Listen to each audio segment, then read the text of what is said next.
Kasih Tuhan untuk kuasa-Mu. Engkau Allah yang berkuasa, Engkau Allah yang sumber segala mujizat, Engkau Bapa yang baik, Engkau Tuhan yang luar biasa. Kami sungguh beruntung menjadi anak-anak-Mu Tuhan. Kami sungguh beruntung Tuhan, Engkau angkat kami Tuhan menjadi rekan sekerja-Mu Bapa. Kami bersyukur Tuhan. Sebentar kami mau mendengar akan firman-Mu. Kami siapkan hati yang terbaik. Kami mau fokus, kami mau belajar, kami mau dibentuk oleh Engkau. Kami mengundang kuasa-Mu Tuhan. Beri kami hikmat untuk memahami pesan-Mu bagi hidup kami. Di dalam nama Yesus kami mengucap syukur. Haleluya. Amin. Tolong, kostum saya ini lupa. Ya itu. Saya ada kostum nanti. Kalau saya pakai ini artinya apa Bapak Ibu? Apa? Santa Claus. Gimana artinya? Artinya AC-nya dingin Bapak Ibu.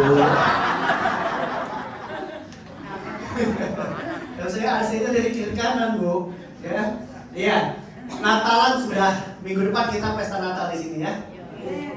Berarti sudah mau tutup tahun lagi, sudah menjelang tahun 2024. Apa yang terjadi 2023? Perubahan apa yang kita sudah terima di 2023? Pengenalan apa yang kita sudah makin dapatkan di 2023 tentang Tuhan kita? Jadi hari ini kita coba belajar, karena kita sudah banyak berdoa nih di 2023 ya. Nah, banyak teman-teman juga yang masih bingung, kadang-kadang bertanya, doanya tuh sebenarnya ke siapa sih? Ya, ada Bapa, Putra, dan Roh Kudus. Jadi kalau doa siapa gitu? Ya. Oke. Jadi Yohanes 14 ayat 23 katakan, Yesus menjawab, jika seseorang mengasihi aku, ia akan menuruti firman-Ku, dan Bapa-Ku akan mengasihi dia, dan kami akan datang kepadanya dan diam bersama-sama dengan dia. Ya. Jadi di sini dikatakan kalau kita mengasihi Yesus, kita akan menuruti firman-Nya, Bapa akan mengasihi kita, dan Bapa dan Yesus akan datang kepada kita dan dia bersama dengan kita, gitu ya. Berapa banyak yang percaya bahwa Tuhan ada di dalam kita dan kita di dalam Tuhan? Amin. Ya. Jadi Tuhan Yesus juga bilang di Yohanes 14 ayat 16, Aku akan minta kepada Bapa dan ia akan memberikan kepadamu seorang penolong yang lain supaya ia menyertai kamu selama-lamanya. Artinya kita mau belajar mengenal hari ini gimana sih, siapa sih Bapa, siapa itu Yesus, dan siapa itu Roh Kudus, supaya kita gak bingung lagi ya. Kalau kita udah gak bingung, doa kita akan semakin tepat. Sehingga dari 2024 saya percaya akan ada buah-buah yang lebih lebat lagi yang akan kita nikmati. Amin. Ya. Jadi Yesus bilang, Yesus akan minta kepada Bapa. Ya. Yesus akan minta kepada Bapa, dan dari Bapa akan dikirimkan penolong kepada kita. Jadi Bapa itu siapa? Kalau kita lihat di Perjanjian Lama, ya, di kitab-kitab Perjanjian Lama itu kan Allah Bapa. Ya, yang banyak sekali diceritakan di Perjanjian Lama sebelum kedatangan Yesus. Di situ ada satu cerita, waktu itu Tuhan marah kepada Uza karena perbuatannya menghina Tuhan. Lalu Uza dibunuh ya di situ, gitu. Ya. Jadi ada cerita bagaimana kalau dulu orang berdosa hukumannya itu langsung didapatkan. Ya. Karena mereka melanggar perjanjian Allah dengan mereka dan tak mau taat kepada hukumnya. Jadi Bapa, Allah Bapa itu adalah Allah yang memegang hukum. Ya, Bapa itu adalah masternya. Dia yang memegang hukum, sehingga dia juga yang akan menerapkan hukum. Pelanggaran akan dihukum. Ya, makanya di zaman perjanjian lama itu sering sekali bahwa Tuhan langsung menjatuhkan hukuman kepada orang yang bikin dosa. Ya. Makanya diajarkan di Amsal 14 ayat 27, kita itu hidup harus takut akan Tuhan. Karena takut akan Tuhan adalah sumber kehidupan supaya kita lolos dari jerat maut. Jadi Allah Bapa adalah Allah yang memegang hukum, ya. Tapi karena Tuhan ini pemegang hukum, banyak manusia nggak sanggup jalanin hukumnya, ya. Apa ini? Ini adalah sebutan Allah. Jadi di waktu itu untuk menyebut Tuhan Allah itu saja sesuatu yang sangat kudus, yang sangat suci, sehingga orang nggak berani nyebut namanya. Mereka nyebutnya adalah Yahweh. Yahweh, ya. Apa itu Yahweh? Gitu kan? Jadi salah satu arti yang mungkin selama ini kita nggak ngerti, kita cuma berpikir oh Yahweh adalah sebutan Allah karena dia terlalu kudus sehingga kita tidak boleh nyebut namanya. Jadi disebutlah Yahweh. Tapi sebenarnya Yahweh ini pun diberikan Allah untuk menyebut Allah Bapa, untuk menyadarkan kita siapa itu Allah Bapa. Yahweh ini sebenarnya adalah satu ungkapan bahwa Allah adalah nafas hidup kita. Artinya ini diambil dari satu konsonan yang kita bahkan lidah kita nggak benar. Yahweh. Yahweh itu kalau kita diibaratkan adalah satu nafas. Yahweh. Yahweh. Yahweh. Artinya sejak kita hidup, waktu kita mulai menarik nafas, berarti kita sudah bersama dengan Allah Bapa. Hidup diberikan oleh Allah Bapa. Dan waktu kita akan mati nanti, waktu kita akan pulang kepada Bapa, nafas itu juga yang akan mengantar kita. Jadi tahu gak Bapak Ibu, waktu Bapak Ibu sedang bernafas seperti ini, Bapak Ibu itu sedang menerima kebaikan Allah Bapa. Coba sama-sama.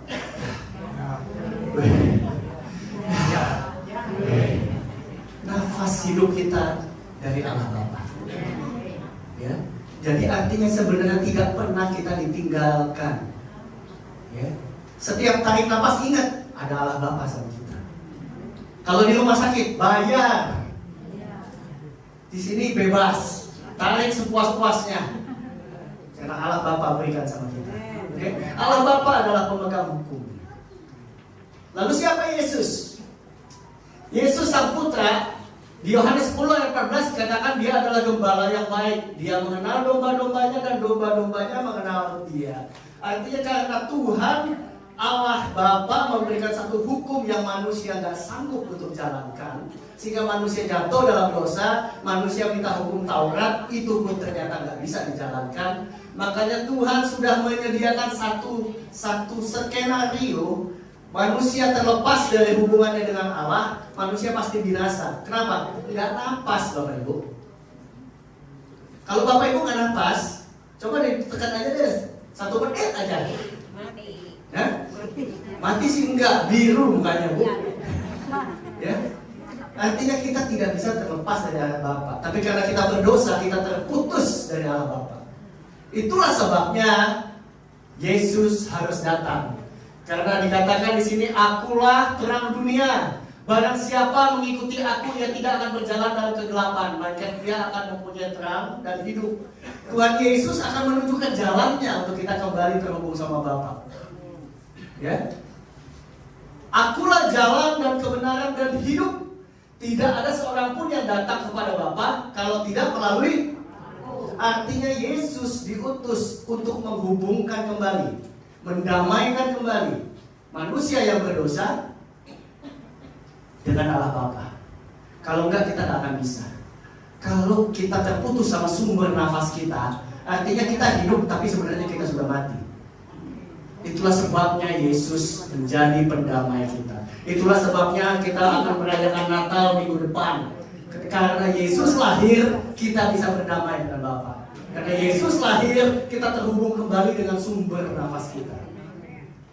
Karena itu betapa pentingnya Yesus, dan hanya melalui nama Yesus Bapa akan mengakui hubungan kita. Jadi barang siapa tidak memiliki Yesus, Yesus sudah katakan dengan jelas, tidak ada seorang pun datang kepada Bapa kalau tidak melalui Dia. Kenapa? Ya itu tadi, kita nggak bisa terhubung kembali. Ya. Jadi Yesus menjadi juru damai seperti minggu lalu ya. Panas juga rupanya.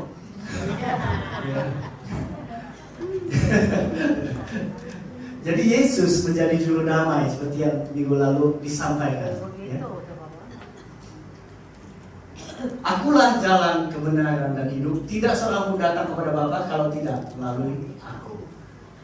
Nah, dan Yesus datang bukan cuma untuk orang yang sudah percaya.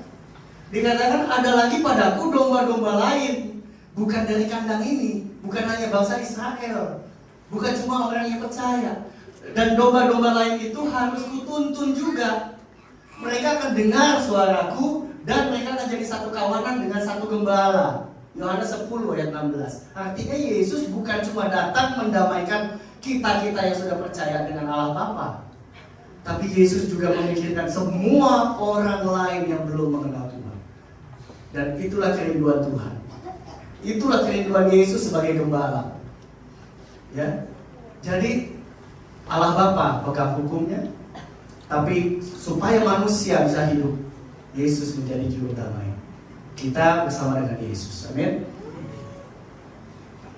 Nah, sehingga karena pengorbanan Yesus, segala sesuatu telah diletakkan di bawah kaki Kristus, dan Dia telah diberikan kepada jemaat sebagai kepala dari yang ada. Jemaat adalah tubuhnya, yakni kepenuhan Dia yang memenuhi semua dan segala sesuatu. Artinya segala sesuatu yang dari Allah Bapa itu cuma bisa kita terima dengan melalui pendamaian Yesus, dengan melalui satu kalau kita bilang ada passwordnya. Passwordnya apa? Yesus Kristus. Jadi Bapak Ibu, untuk mendapatkan segala sesuatu dari Allah Bapa hanya melalui Yesus. Oke? Jadi di dalam Yesus kita akan penuh, hidup kita baru akan merasa penuh. Kita kemarin ngobrol ya, tanpa Yesus tujuan kita itu tidak lagi berpikir tentang Tuhan. Tujuan kita cuma menyenangkan kehidupan kita, cari duit sebanyak-banyaknya, cari kesenangan di mana-mana. Dan orang-orang yang seperti ini tidak pernah merasa hidupnya penuh. Selalu kurang dan kurang. Selalu bikin lebih lagi. Padahal kita melihat dia mungkin hidupnya udah apalagi sih yang dia nggak punya, semua juga dia punya gitu ya. Tapi buat dia sendiri selalu kosong. Selalu rasanya pingin lebih. Kemarin saya ada cerita-cerita dengan beberapa teman saya, dan mereka mengalami hal yang sama. Ketemu dengan orang-orang yang sama, yang kayaknya udah wow banget, tapi kok kalau namanya dibilang pelitnya lebih dari orang yang nggak pegang duit gitu. Itu 5 rupiah juga dihitung sama dia, padahal rumah dia ada di mana-mana gitu kan. Orang yang seperti itu kenapa? Dia rasa dia kurang, dia rasa dia nggak penuh, dia rasa dia apa ya yang bisa memuaskan dia.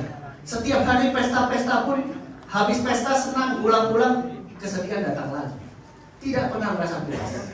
Hanya di dalam Yesus kita bisa merasa puas. Tapi ada bagiannya, bahwa kita harus mengerjakan bagian kita.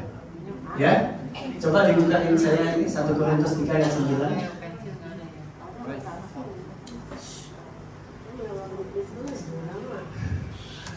1 Korintus 3 ayat 9. Kita baca sama-sama 1, 2, 3.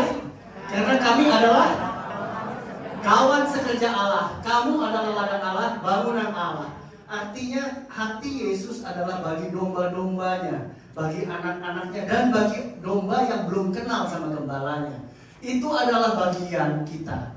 Ya, waktu kita belum kenal Tuhan Yesus, kita adalah ladang, bangunan yang harus dibangun oleh Tuhan. Tapi setelah kita dibangun, kita akan menjadi kawan sekerja Allah. Artinya kawan sekerja apa? Kerja bareng kan? Ada bagian yang kita kerjakan, ada Tuhan Yesus yang bagiannya yang dia kerjakan. Itulah sebabnya kenapa banyak hidup kita rasanya nggak dijawab-jawab doanya. Karena bagian Tuhan Yesus pasti udah siap. Tapi bagian kita apakah sudah dikerjakan atau belum? Karena itulah Tuhan tidak pernah Tuhan bisa melakukan apapun tanpa kita. Apapun dia bisa lakukan. Tetapi Tuhan tidak mau melakukan apapun tanpa kerjasama kita. tanpa kita sendiri juga membuka untuk dia bekerja. Ya. Jadi kita dipilih untuk jadi rekan sekerja Allah. Ngapain? Ya ini salah satunya. Push. Pray until something happens. Berdoa sampai sesuatu terjadi. Kita bertekun dalam doa, itu juga salah satu panggilan kita di dalam Yesus. Adalah salah satu tugas kita sebagai rekan sekerja Allah. Kenapa kita harus berdoa? Karena lewat doa kita mengizinkan Tuhan untuk bekerja. Amin. Apalagi kita sebagai rekan sekerja Allah, kita diberitahu, ya. Diberitahu artinya apa? Kita belajar firman, kita dengar khotbah kayak begini, kita jadi tahu kan? Bukan cuma tahu, tapi kita harus menghidupinya. Harus dikerjakan di dalam hidup kita. Harus kita praktekkan iman, pengharapan, kasih, ketekunan, kerajinan. Mesti dikerjakan. Kalau sudah dikerjakan, saya jamin akan ada buah yang kita nikmatin. Dan kalau ada buah yang bisa kita nikmatin, bagikan kepada orang lain. Jadi kita ceritakan tentang Tuhan. Kita ceritakan tentang kebaikan Tuhan. Kita ceritakan siapa itu Tuhan. Kemarin saya ada cerita dengan seseorang yang belum kenal dengan Tuhan. Saya bilang, saya tidak mau ngajarin kamu soal agama apapun. Saya mau kenalin dengan seseorang yang begitu dekatnya dengan saya, yang sudah membantu hidup saya sampai hari ini. Siapa itu? Saya mau kenalkan kamu dengan yang namanya Yesus. Karena Yesus itu bukannya bacaan kita, Yesus bukan agama. Yesus adalah seseorang yang terdekat sama kita. Yesus ada di dalam kita dan dia di dalam kita. Jadi Bapak Ibu, rajin berdoa, nyanyinya hebat, tidak membuat kita lebih dekat sama Tuhan. Karena Tuhan udah gak bisa lebih dekat lagi sama kita, sudah di dalam kita. Tuhan sudah di dalam kita, tapi itu membantu kita lebih peka merasakan kehadiran Tuhan. Itulah sebabnya berbeda. Orang yang rajin berdoa, baca firman, pujian, penyembahan, dia lebih peka dengan keberadaan Tuhan. Bukan Tuhannya jauh, bukan. Tuhan selalu dekat. Tapi kita yang gak bisa rasakan, kita yang gak bisa nikmati. Sehingga setiap hari kita takut, kita khawatir, kita bingung. Karena kita gak menyadari kehadiran Tuhan.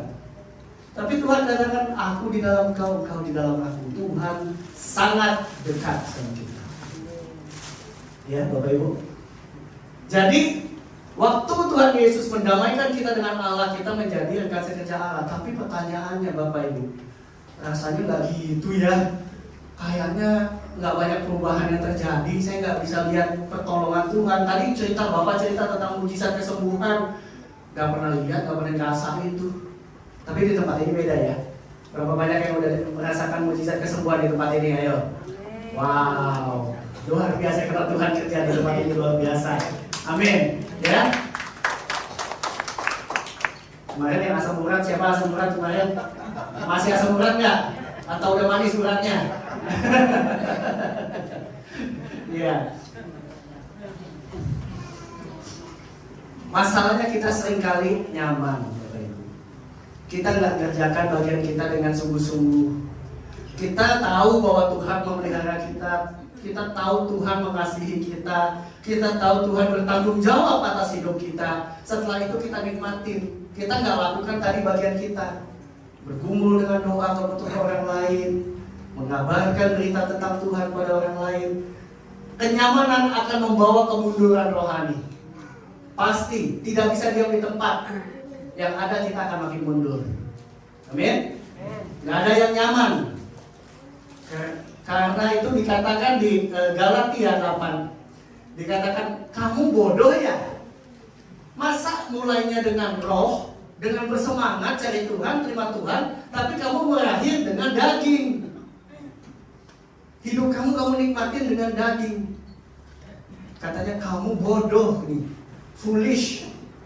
Firman Tuhan yang ngomong, bukan saya ya, Bapak Ibu ya. Firman Tuhan yang ngomong.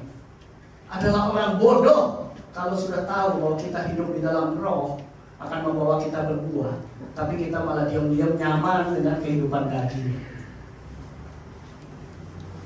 Sini gak ada yang orang bodoh, saya percaya ya. Amin. Aminnya nggak kompak.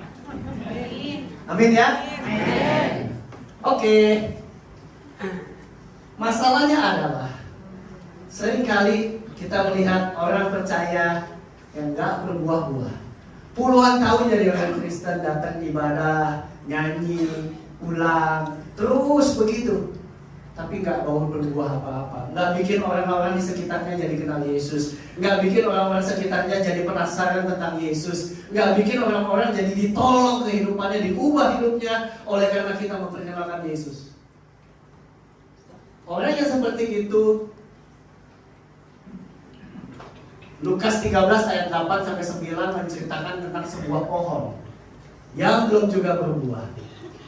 Jadi sebetulnya pemiliknya sudah mau tebang itu pohon, tapi ada pegawainya yang bilang, Tuhan 1 tahun lagi aja deh, 1 tahun lagi kasih kesempatan untuk dia bertumbuh. Saya akan coba cangkul tanahnya, saya akan coba beri pupuk, semoga tahun depan dia berbuah. Bapak Ibu,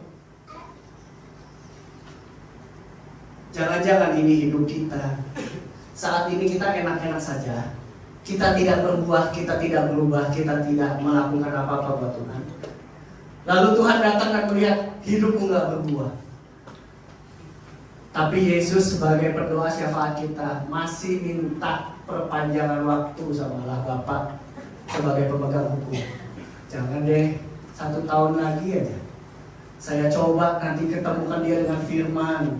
Saya coba nanti tegur dia lewat firman, lewat kehidupan, lewat masalah. Saya coba supaya dia bisa berbuah.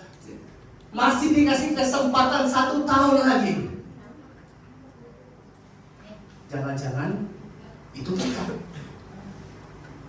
dikasih perpanjangan waktu. Kenapa selama ini kita nggak mau melakukan taat perintah Tuhan?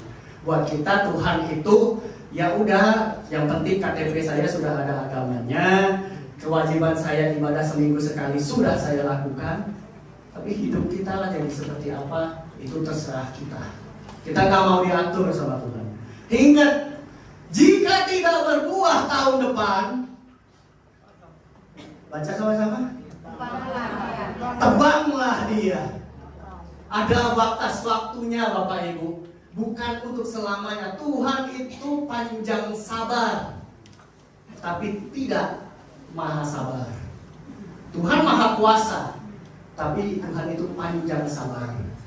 Bapak Ibu, jangan-jangan kita lagi dikasih kesempatan. Bapak Ibu, jangan-jangan Bapak Ibu datang ke ibadah cuma datang sebagai rutinitas, datang di sini kena AC, sayup-sayup lalu tidur. Keluar dari sini ditanya firmannya apa? Apa ya tadi ya? Nggak tahu lah ya. Jangan-jangan Bapak Ibu tidak menyadari bahwa firman ini diberikan sebagai pupuk.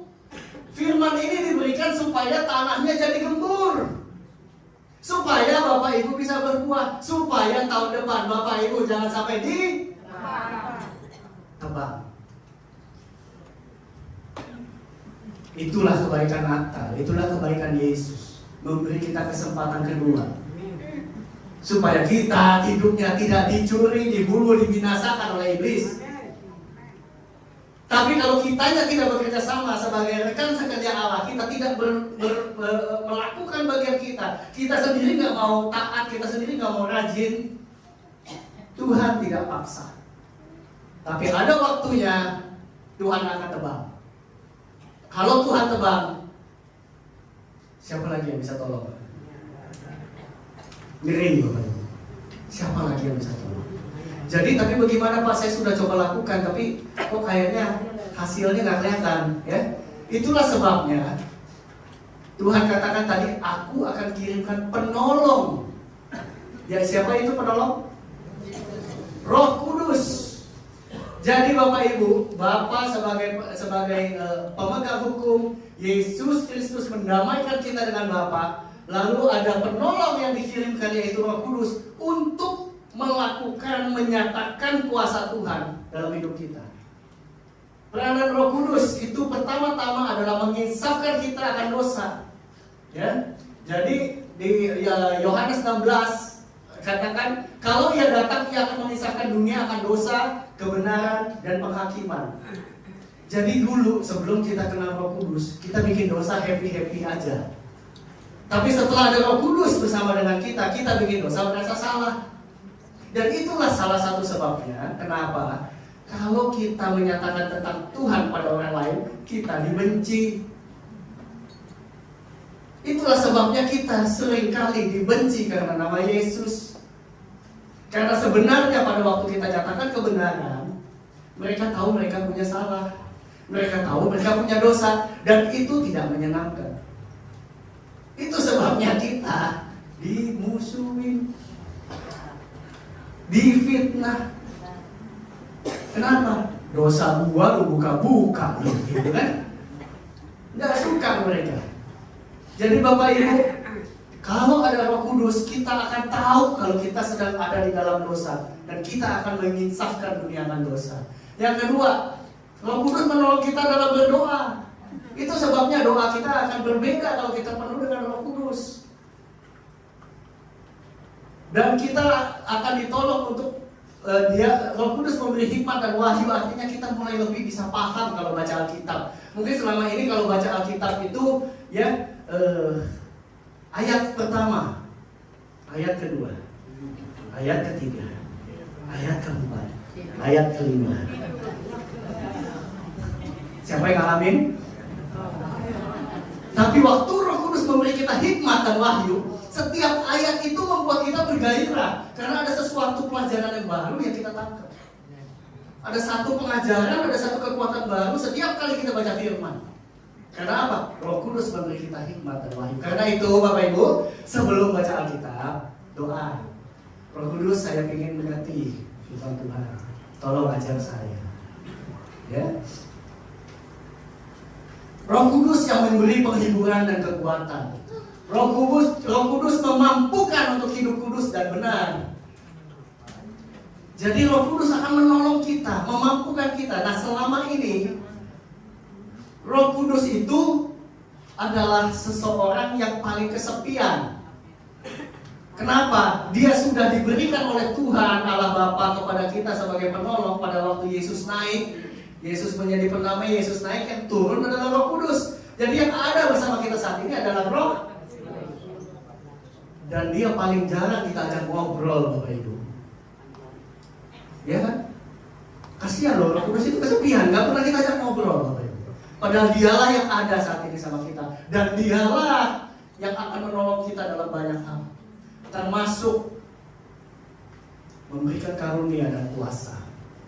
Jadi kalau Bapak Ibu dengar tadi kesaksian kesembuhan, kalau Bapak Ibu dengar ada keluarga yang dipulihkan, kalau ada pertolongan yang dinyatakan, itu semua kuasa Roh Kudus. Roh Kudus yang sedang bekerja saat ini. Semua kita minta kepada Bapa di dalam nama Yesus. Yang mengerjakannya adalah Roh Kudus. Jadi saat ini kita beraktivitas bersama Roh Kudus. Ya. Jadi seringkali kita Yesus. Itu nggak salah, memang harus di dalam nama Yesus. Tetapi yang mengerjakan bersama kita adalah Roh Kudus. Ya. Jadi kalau kita menyadari ada kuasa Roh Kudus, itu luar biasa Bapak Ibu. Jadi kemarin ada seorang pasangan muda pekerja di gereja di sana di daerah Puri, kasih kesaksian. Jadi mereka ini suami istri pelayanan. Jadi sering kan, ada orang sakit doain gitu ya. Mereka ini tinggal di satu apartemen. Nah, di apartemen itu kalau di lobi bawah, kalau misalnya ada yang kirim barang, biasanya yang terima itu satpam. Ya. Nah, kebetulan itu satpamnya satpam wanita. Seperti itu. Nah, turunlah dia sama anaknya. Anaknya itu baru usia 2,5 tahun. Anaknya laki-laki 2,5 tahun. Nah, waktu mereka turun, karena mereka udah warga di situ, kenal sama satpamnya. Satpamnya seorang ibu-ibu ya, ibu-ibu dengan seragamnya dan jilbabnya. Lalu dia jalan begini bawa barang. Nah, itu anak kecil karena udah kenal, dia langsung ngomong, "Ih, kenapa itu?" katanya. Jadi satpam ini ngomong, iya dek, ini apa? Tante lagi sakit, jatuh, ini luka, kakinya sakit. Langsung anak kecil itu karena dia terbiasa lihat papa mamanya melayani, dia samperin itu satpam, dia tutup mata, dia pegang kakinya. Di dalam nama Yesus, aku beri semua sakit penyakit aku perintahkan jadi sembuh. Amin. Anak 2 tahun setengah Bapak Ibu. Satpam itu ya senang-senang aja gitu ya, didoain. Oh ya terima kasih dek. Wah, ada pinter. Dah, mereka naik. Lalu sorenya mamanya turun lagi. Mamanya turun, dia ketemu lagi dengan satpam ini. Dia tanya, Bu, ya gimana? Kakinya masih sakit? Wih, udah jauh lebih enak loh Bu. Udah lebih mending loh. Waduh, jadi doa anak saya ini doa manjur nih. Oh iya Bu, wah mantap katanya. Bapak Ibu, anak 2,5 tahun percaya bahwa ada kuasa Roh Kudus menyertai dia. Tuhan bekerja.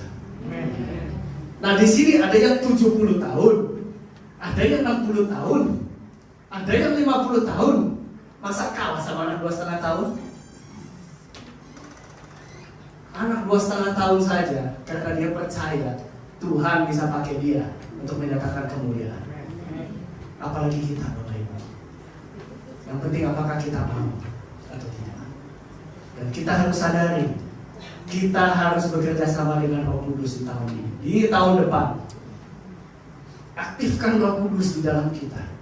Maka kuasanya akan nyata dalam hidup kita, lewat perkataan kita.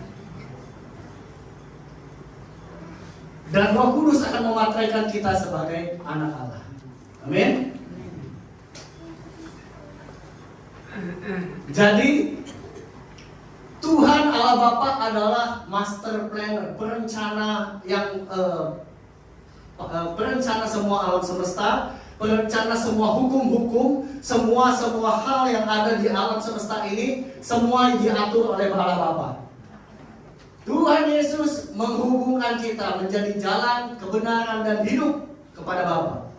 Dan yang melakukannya, semua pekerjaan itu adalah Roh Kudus, adalah satu kuasa yang mengaktifkan kehendak dan firman Tuhan. Jadi Bapak Ibu, pesan saya hari ini, mulai bergaul dengan Roh Kudus lebih lagi. Kadang-kadang kita berdoa cuma dalam nama Yesus, dalam nama Yesus, dalam nama Yesus. Tapi mintanya apa? Dalam nama Yesus, dalam nama Yesus. Tugasnya apa? Tuhan bilang untuk mencari domba-domba lain yang belum masuk ke dalam kandang yang benar. Waktu kita lakukan itu Bapak Ibu, kita akan merasa bahwa hidup kita ini berguna. Hidup kita ini penuh. Hidup kita ini penuh sukacita. Firman ini tangkap Bapak Ibu. Karena Roh Kudus mau bekerja dengan Bapak Ibu mulai dari ini. Ini bukan firman main-main, karena semalam saya bangun jam 2 pagi. Dalam kondisi tiba-tiba perut saya sakit dan tenggorokan saya tiba-tiba sakit, beneran sakit sampai hampir nggak bisa ngomong. Istri saya udah tidur, dia tahu saya bangun, tapi dia nggak tahu ada apa. Saya juga nggak ada apa-apa sebetulnya, tapi tiba-tiba bangun sakit. Saya bilang, kenapa ini? Apakah firman ini akan berdampak luar biasa bagi Bapak Ibu sehingga iblis tidak mau Bapak Ibu dengar? Saya semprot, minum, dan saya doa. Tuhan, besok saya akan sampaikan firman-Mu dalam nama Yesus. Aku berkata kepada semua yang tenggorokan virus bakteri jadi sembuh. Pagi ini kita bisa ketemu, sore ini kita bisa ketemu, saya bisa ngomong, itu karena kasih Tuhan.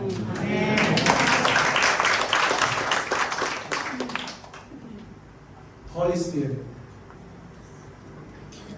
H2O tahu? Ini sering kali kok kita ketemu. Tahu H2O? Hidrogen 2, oksigen 1. Tapi kita nggak pernah bilang ke toko, Pak beli hidrogen 2, oksigen 1 atau H2O. Enggak. Kita bilangnya, Pak saya beli air. H2O adalah air. Ya Bapak Ibu, ini unsur kimia dari air. Kalau H2, 2 hidrogen dengan air, dia akan menjadi air. Seperti Bapa, Putra, dan Roh Kudus. Pada waktu mereka Bapa, Putra, dan Roh Kudus bercampur menjadi satu, itulah Tuhan. Dan itulah yang kita sembah, itulah yang akan menolong hidup kita. Masalahnya Bapak Ibu, seringkali kita kepinteran nambah-nambahin. Bapak tahu ini, Bapak Ibu, hanya 2, hidrogen 2, tapi O-nya juga 2, oksigennya 2. Seringkali kita sudah tahu Allah Bapa, Putra dan Roh Kudus adalah air yang kita butuhkan untuk hidup. Kita tambah-tambahin dengan berhala kita sendiri. Kita sembah dewa lain, kita sembah kehidupan kita yang lain, kesenangan kita yang lain, kita tambahin sendiri. H2O2 ini, hidrogennya 2, airnya 2. Itu namanya hidrogen peroksida. Apakah itu? Itu yang kita bilang pemutih. Tahu pemutih Bapak Ibu? Buat nyuci baju? Jadi hal-hal yang kita tambahkan, kalau kita cuci baju, itu untuk hal-hal di luar, itu sepertinya bagus dan menyenangkan. Tapi coba kalau Bapak Ibu minum, gimana? Khusus jadi lurus Bapak Ibu. Jadi Bapak Ibu, waktu kita tambahkan sesuatu di dalam penyembahan kita, sepertinya di luar itu nikmat, sepertinya di luar itu berguna. Pemutih itu kita pakai buat baju itu berguna, dipakai di luar berguna. Jangan sekali-kali diminum. Itu pesan saya ya, ingat ya, pemutih jangan diminum. Apa yang terjadi? Mati. Fatal. Itu juga yang terjadi Bapak Ibu. Allah Bapa, Allah Putra dan Allah Roh Kudus, tidak ada Allah lain. Tidak ada penyembahan lain. Kesenangan kita, kebanggaan kita, sukacita kita tidak bisa menggantikan kemuliaan. Jangan dijadikan berhala. Kemarin saya sempat bagikan di grup, ada seorang bekas juara dunia bodybuilding, ya, juara dunia bodybuilding tuh badannya badak kalah kayaknya badak, ya, gede sekali, juara dunia bodybuilding beberapa tahun yang lalu. Tapi kemarin waktu dia dipanggil untuk interview, dia jalan harus dibantu orang, badannya besar, kakinya udah gak mampu. Kebanggaan tidak bisa menunjang hidup kita, karena sesuatu bisa terjadi berubah. Tapi kemuliaan Tuhan tidak akan pernah berubah. Jadi Bapak Ibu ingat, Yahweh. Artinya kita bernafas karena Tuhan. Satu lagi yang tidak bisa kita hidup tanpanya, air. Kita nggak bisa hidup tanpa air. Allah Bapa, Allah Putra, Allah Roh Kudus. Nafas dan air, itulah yang buat kita hidup. Jangan tambahkan sendiri Bapak Ibu. Jangan jadikan hal-hal selain Allah Bapa, Putra dan Roh Kudus untuk kita jadikan yang utama, yang kita pikirkan terus menerus, yang jadi kerinduan kita, yang jadi kita sembah sehari-hari. Yang ada adalah kematian. Dari 2024 Bapak Ibu, kembalilah, kerjakan bagian kita bersama Roh Kudus, maka kita akan melihat bagaimana kuasa Tuhan dinyatakan. Hanya Roh Kuduslah yang sanggup mengubah kita menjadi sama seperti Yesus dan menjalani kehidupan dalam penyertaan kuasa Allah. Saya senang sekali di sini, beberapa ibu kemarin ya, ada yang bilang, Pak tolong doain teman saya di sana sini. Saya sempat ngomong, ibu siapa ibu ya? Saya bilang, saya nggak bisa datang, tapi saya akan berdoa supaya ibu menyadari bahwa ada kuasa Roh Kudus bersama ibu. Dan waktu ibu berdoa, Roh Kudus akan bekerja buat teman-teman. Jadi jangan andalkan lagi orang lain. Roh Kudus yang sama ada pada Bapak Ibu sekalian. Ajak dia, kerjakan. Dan kita akan diajar untuk berubah menjadi seperti Yesus dan berjalan dalam kuasa Allah. Amin. Jadi Bapak Ibu, 2024 kita harus berbeda dari 2023. Kita tahu bahwa Allah Bapa adalah Allah yang memegang hukum, dan Tuhan Yesus mendamaikan kita. Tapi pada akhirnya nanti Tuhan Yesus yang akan jadi hakim untuk kehidupan kita. Hukum harus ditegakkan. Hukum tidak bisa pilih kasih. Kalau kita berdosa, kita akan terima akibatnya. Tapi kalau kita bersama dengan Yesus, kita berjalan dengan Roh Kudus, bukan hanya kita diselamatkan, kita akan dipakai untuk menjadi berkat. Haleluya. Mari Bapak Ibu, saat ini saya mau undang Bapak Ibu, perbarui lagi hubungan kita dengan Roh Kudus. Dia mau bergerak bersama kita, dia mau bergerak di dalam kita. Dia rindu Bapak Ibu boleh berjalan bersama. 2024 kita alami kemuliaan demi kemuliaan bersama. Terima kasih. Terima kasih. Saat ini siapa yang mau untuk mengambil komitmen kembali? Mulai hari ini saya akan kembali melakukan bagian saya, baca firman, doakan, bagikan tentang Tuhan bersama Roh Kudus, supaya hidup kita di 2024 tidak menjadi yang ditebak. Kita akan berdoa, urapan Roh Kudus boleh turun di bawah sore ini. Yuk kita bangkit berdiri, angkat tangan kita, minta Roh Kudus berikan urapan ya sore ini. Beri api, beri hujan, seperti yang kau janjikan, berembus Roh Kudus, beri kuasa, urapan turun semuanya minta api dari Tuhan. Beri api,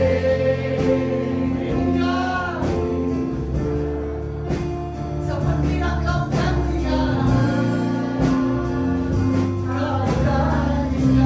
berhapus Roh Kudus,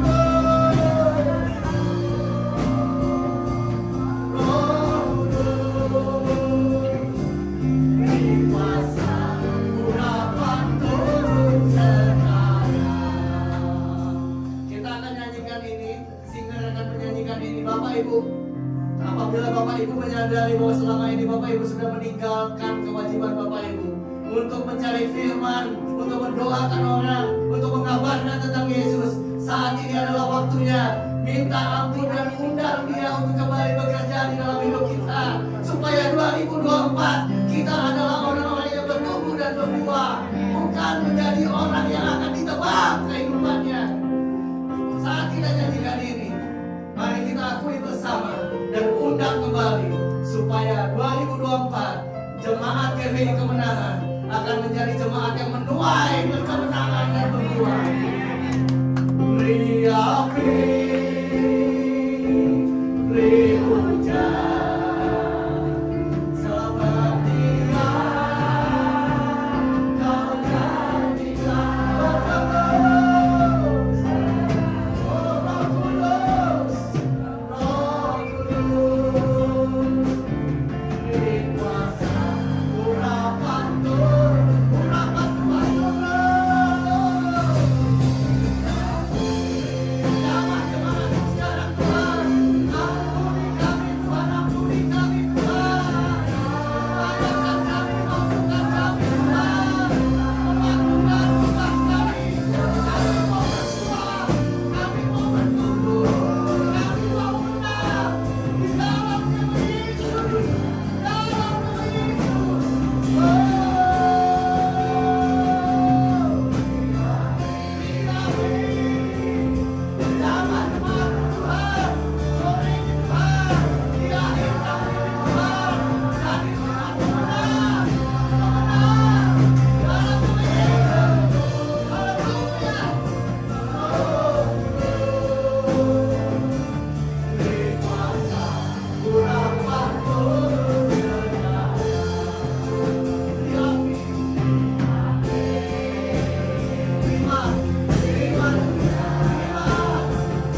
menikmati berjalan dengan Roh Kudus. Sekaligus saya mengucapkan, karena akhir tahun ini saya nggak bisa ada di sini, saya ucapkan selamat Natal tahun baru dan akan ketemu tahun depan. Tuhan berkati semua.